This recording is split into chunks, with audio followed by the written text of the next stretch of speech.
Hello everyone and welcome back to my channel. In today's video, I'm going to be sharing with you guys the steps that I take each and every year to prepare for tax season. I actually work a full-time job and my husband does as well, but on the side I do have a YouTube channel, I have an Etsy shop, I do brand collaborations and brand sponsorships such as this, and I have other sources and streams of income, all of which has to be reported to the IRS. Now really, because I'm super into budgeting and managing finances, every single dollar that comes into the house is accounted for, but it's especially important to account for all of the dollars that are coming in via work that we've done throughout the year. This video is in collaboration with Epson, and I'm going to be sharing with you guys how I use the scanner. I actually have a desktop scanner and a mobile scanner, so I'm going to be sharing with you guys how I use the scanners and how I use the tools, and I'm just going to be sharing with you guys how it can be used to streamline finances, to organize the documents, and to just condense the amount of documents that you have and use a more virtual or electronic system. If you're interested in learning about how I file taxes as a small business owner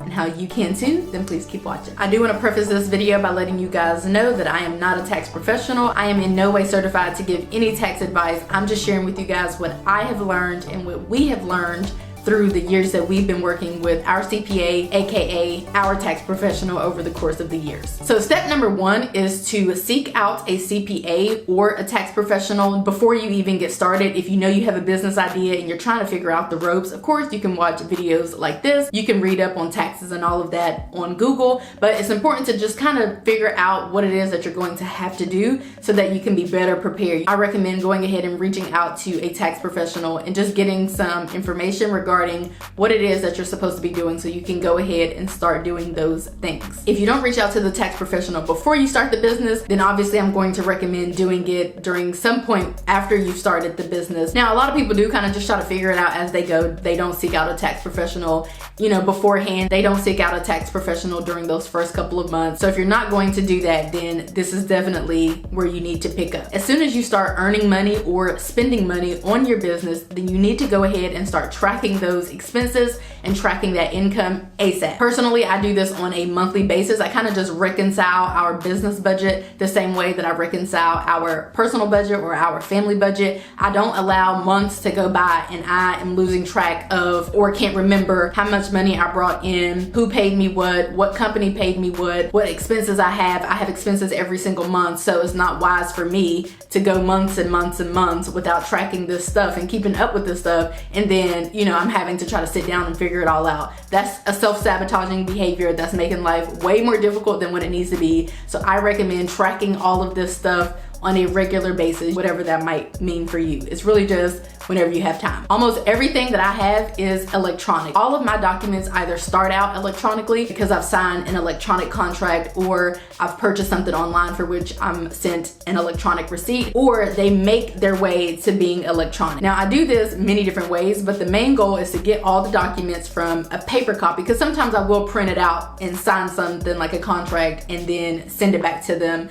via scanning. I mentioned the Rapid Receipt Scanner earlier, and I talked about my desktop version and my mobile version, and I want to share with you guys how easy it is to use the tools to better keep you organized and especially help you to organize your financial documents. The Rapid Receipt Scanner is actually designed to help you kind of streamline those documents. It has the ability to process large piles of documents and messy receipts and just like large piles of documents that you don't really feel like dealing with. It actually has the ability to process those efficiently. It can quickly scan stacks of invoices and receipts of varying sizes, and it comes with a Scan Smart software, and that's how it kind of goes from like a big pile of receipts and documents and invoices and whatnot to digital data. And the scanner is actually like real life smart because it can categorize those documents and organize those documents for you. So before I had a business, obviously I didn't have a whole bunch of documents and things of the sort, like financial documents, even though I guess I did have a number of like receipts, but I guess I didn't have a whole bunch of like paperwork and documents and stuff like that. But as a business owner, there is so much more paperwork that I'm having to try to keep organizing, and truthfully I do a pretty good job of keeping really everything organized. Anything that's going to help make my life easier, sign me up. So I am especially going to recommend the product to business owners, of course. And again, like I mentioned, it comes in a desktop version, which doesn't take up a whole lot of space, but it also comes in a mobile version. So if you're in the market for or looking for a way to kind of streamline all of your financial documents, especially as a business owner, then I'm going to recommend checking out the Rapid Receipt Scanner. I'll have it linked down in the description. Another shout out to Epson for sponsoring today's video. Let's go ahead and hop into some more steps and tips that I am going to recommend taking to get your tax life together. The next thing that I'm going to recommend, and this is going to be so much easier for you after you've consulted with a tax professional, and that is to start saving a certain percent of your gross business income. As for us, about 15 to 20% of our business income actually gets paid to taxes, and that's either to the IRS or to the state of Georgia. If you do a quick Google search, then you'll see that it's recommended that business owners set aside anywhere from like 15 to 25% of their income to be able to cover their taxes. When you are a business owner, you are considered to be the employee and the employer, and therefore you're going to pay way more in taxes than you would if you didn't have a business. If you worked a job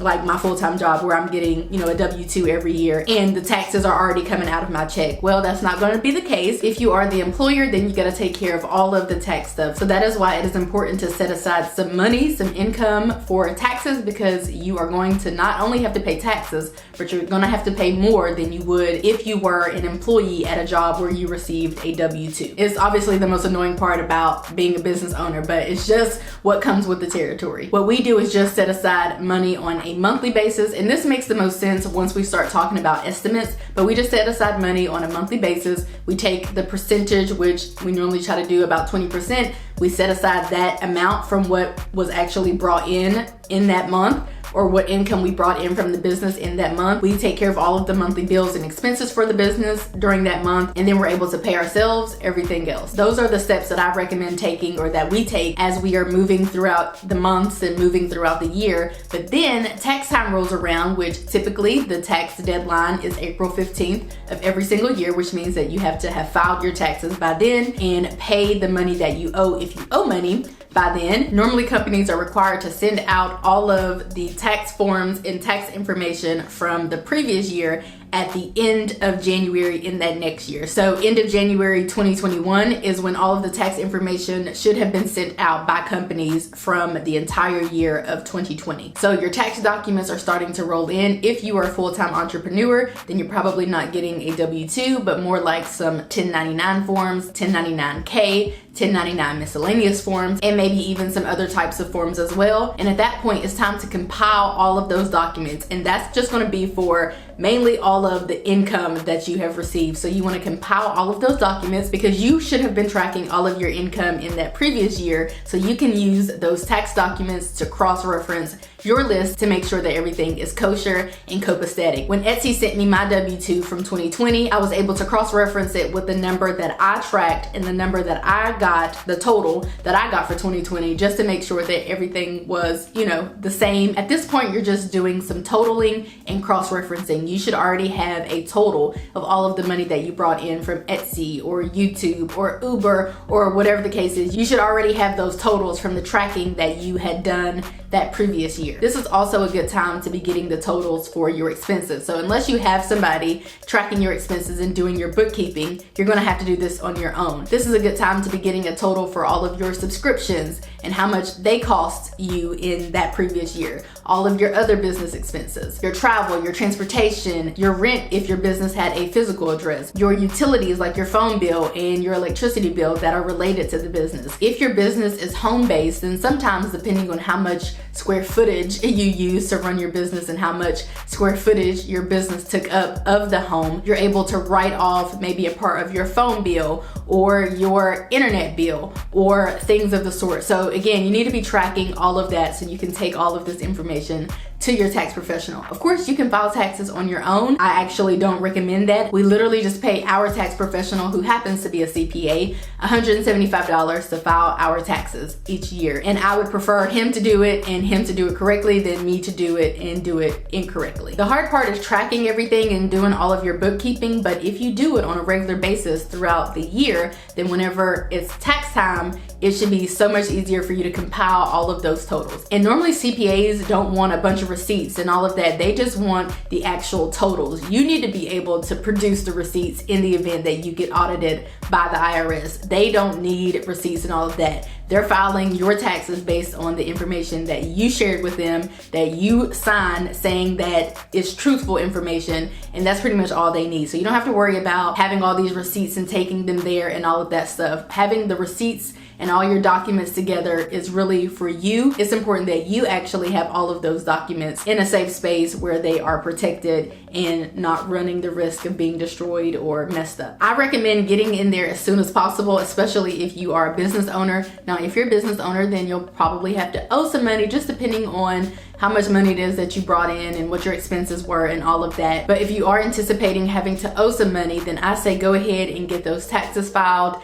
as soon as possible. Therefore, once your taxes are filed, you'll know how much you owe to the feds or to the state. And for some people, this might require regrouping a little bit or figuring out how you can earn a little bit more money so that you can pay your tax bill. Now, with COVID and everything, tax deadlines have been extended. Well, they were extended last year. They're extended again this year, but traditionally the deadline is April the 15th. We just operate off of the April 15th deadline each year. Once your taxes are filed, your CPA or tax professional or whomever may recommend that you pay estimates, just depending on how much you owe. So because of how much we owe, it was recommended that we pay estimates. And basically what the tax professional did is he took the number that we owed to the IRS, and then he took the number that we owed to Georgia in the year of 2020, and then he divided that number by 4. Then he gave us estimates. So now each quarter we can send in an estimate to the IRS. We can send in an estimate to Georgia so that we can go ahead and start paying in some money so that we don't have a huge tax bill. But of course, we already know that we're gonna have a huge tax bill each year. That's why we save up the money. But sometimes you can be fined for not paying in enough in that previous year. So it might be worth going ahead and doing the estimates. You don't wanna pay a fine. So this is why it's important to have a tax professional. You hear people talk about paying their taxes quarterly, and really they're not like filing their taxes quarterly.